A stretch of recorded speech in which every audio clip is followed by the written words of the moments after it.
Hi, ಎಲ್ರಿಗೂ family ಕಿಚನ್ಗೆ ಸ್ವಾಗತ. ನಾವಿವತ್ತು ಪನ್ನೀರ್ ಗೀ ರೋಸ್ಟ್ ಮಾಡ್ತಾಯಿದ್ದೀನಿ. ಇದಕ್ಕೆ ಏನೆಲ್ಲ ಪದಾರ್ಥಗಳು ಬೇಕು ನೋಡೋಣ ಬನ್ನಿ.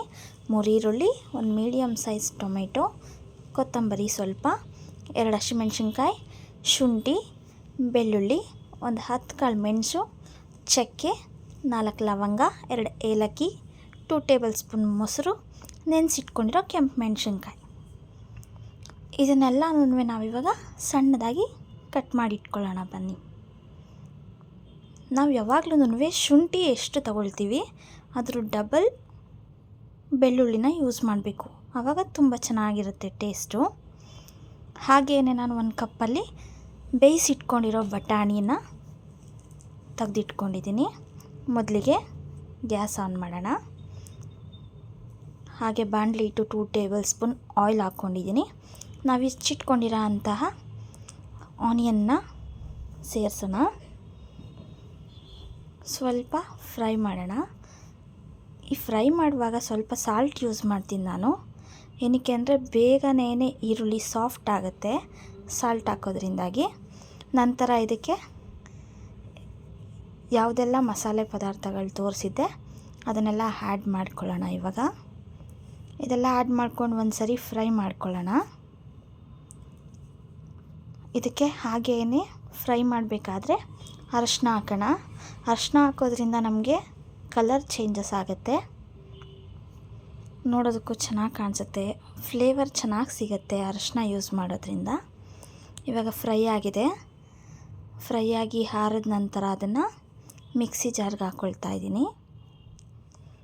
ಇದನ್ನು ಸ್ವಲ್ಪ ನೀರು ಹಾಕ್ಕೊಂಡು ಗ್ರೈಂಡ್ ಮಾಡ್ಕೊಳ್ಬೇಕಾಗತ್ತೆ.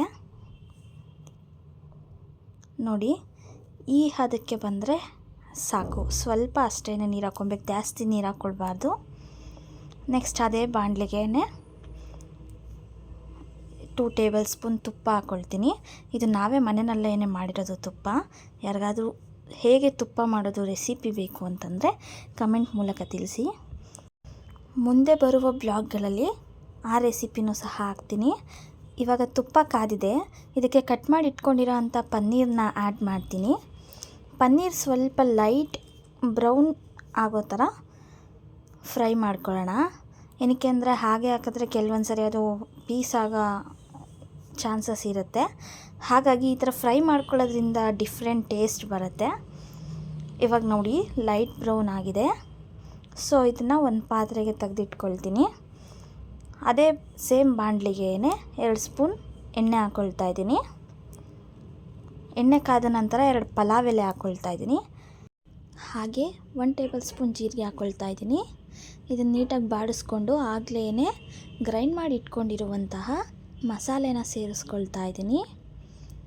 ಇದಕ್ಕೆ ಅರ್ಧ ಗ್ಲಾಸ್ ನೀರು ಹಾಕ್ಕೊಂಡು ಮತ್ತೆ ನೀಟಾಗಿ ಹಸಿ ವಾಸನೆ ಹೋಗೋ ತನಕ ಈ ಮಸಾಲೆನ ಫ್ರೈ ಮಾಡ್ಕೊಳ್ತೀನಿ. ಇದು ನೀಟಾಗಿ ಒಂದು ಕುದಿ ಬಂದ ನಂತರ ಇದಕ್ಕೆ 2 ಟೇಬಲ್ ಸ್ಪೂನ್ ಮೊಸರನ್ನ ಆ್ಯಡ್ ಮಾಡ್ಕೊಳ್ತೀನಿ. ಮೊಸರು ಹಾಕೋದ್ರಿಂದ ತುಂಬಾ ಚೆನ್ನಾಗಿ ಬರುತ್ತೆ ಫ್ಲೇವರು. ಹಾಗಾಗಿ ನಾನು ಮೊಸರನ್ನ ಯೂಸ್ ಮಾಡ್ತೀನಿ. ಇಲ್ಲ ಅಂದರೆ ನಿಮಗೆ ಸ್ಕಿಪ್ ಸಹ ಮಾಡ್ಬೋದು. ನಂತರ ಇದಕ್ಕೆ ಮನೆಯಲ್ಲೇ ಮಾಡಿರುವಂತಹ 1/2 ಟೇಬಲ್ ಸ್ಪೂನ್ ಅಚ್ಕಾರದ ಪುಡಿ, 1/2 ಟೇಬಲ್ ಸ್ಪೂನ್ ಧನಿಯಾ ಪುಡಿ, 1/2 ಟೇಬಲ್ ಸ್ಪೂನ್ ಗರಂ ಮಸಾಲನ ಆ್ಯಡ್ ಮಾಡಿಕೊಂಡು ನೀಟಾಗಿ ಮಿಕ್ಸ್ ಮಾಡ್ಕೊಳ್ತಾ ಇದ್ದೀನಿ. ಈ ಥರ ನೀಟಾಗಿ ಮಿಕ್ಸ್ ಮಾಡಿಕೊಂಡು ಇದಕ್ಕೆ ಸ್ವಲ್ಪ ಸಾಲ್ಟನ್ನು ಹಾಕ್ಕೊಳ್ಳೋಣ. ಹಸಿ ವಾಸನೆ ಹೋದ ನಂತರ ಯಾವಾಗಲೂ ಸಾಲ್ಟ್ ಹಾಕಿ, ಆವಾಗ ಫ್ಲೇವರ್ ನಿಮಗೆ ಡಿಫ್ರೆಂಟಾಗಿ ಬರುತ್ತೆ. ನಂತರ ಇದನ್ನು 2 ಮಿನಿಟ್ಸ್ ಮೀಡಿಯಮ್ ಫ್ಲೇಮಲ್ಲಿ ಕ್ಲೋಸ್ ಮಾಡಿ ಬೇಯಿಸ್ಕೊಂಡೆ.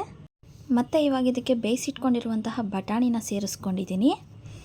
ನಮಗೆ ರೈಸ್ಗೂ ಸಹ ಬೇಕಾಗಿರೋದ್ರಿಂದ 1 ಗ್ಲಾಸ್ ನೀರು ಹಾಕ್ಕೊಂಡು ಒಂದು 5 ಮಿನಿಟ್ಸು ಬೇಯಿಸ್ಕೊಂಡಿದ್ದೀನಿ ಚೆನ್ನಾಗಿ.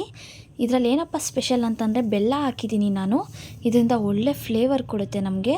ಬೆಲ್ಲ ತುಂಬ ಒಳ್ಳೆಯದು ಆರೋಗ್ಯಕ್ಕೆ. ನೆಕ್ಸ್ಟು ಪನ್ನೀರ್ ಆ್ಯಡ್ ಮಾಡಿಬಿಟ್ಟು 1/2 ಟೇಬಲ್ ಸ್ಪೂನ್ ನಿಂಬೆಹಣ್ಣು ಹಾಕ್ಬಿಟ್ಟು ಲಿಡ್ ಕ್ಲೋಸ್ ಮಾಡಿ 2 ಮಿನಿಟ್ಸ್ ಲೋ ಫ್ಲೇಮಲ್ಲಿ ಇಟ್ಟಿದ್ದೆ. ಇವಾಗ ನೋಡಿ ಪನ್ನೀರ್ ಗೀ ರೋಸ್ಟ್ ರೆಡಿಯಾಗಿದೆ. ಹೇಗಿದೆ ಅಂತ ನಮ್ಮ ಅತ್ತೆನ ಟೇಸ್ಟ್ ಕೇಳೋಣ ಬನ್ನಿ. ನಾವು ಊಟದ ಜೊತೆ ಈರುಳ್ಳಿ ಮತ್ತು ಸೌತೆಕಾಯಿನ ನಂಚ್ಕೊಂಡು ತಿನ್ನೋದ್ರಿಂದ ತುಂಬ ಒಳ್ಳೆ ಹೆಲ್ತ್ ಬೆನಿಫಿಟ್ಸ್ ಇದೆ. ಅದನ್ನು ಮುಂದಿನ ವ್ಲಾಗ್ಗಳಲ್ಲಿ ನಾನು ತಿಳಿಸ್ಕೊಡ್ತೀನಿ. ಹೆಂಗಾಯ್ತರಮ್ಮ? ಸೂಪರ್. ಚೆನ್ನಾಗಿತ್ತಾ? ಸೂಪರ್. ಪನ್ನೀರ್ ಗೀ ರೋಸ್ಟ್ ಮಾಡಿ ಚಪಾತಿ ಮಾಡ್ಕೊಂಡು ತಿಂದು ಅದು ಟೇಸ್ಟ್ ಹೆಂಗಿದೆ ಅಂತ ನಮಗೆ ಕಮೆಂಟ್ ಮಾಡಿ.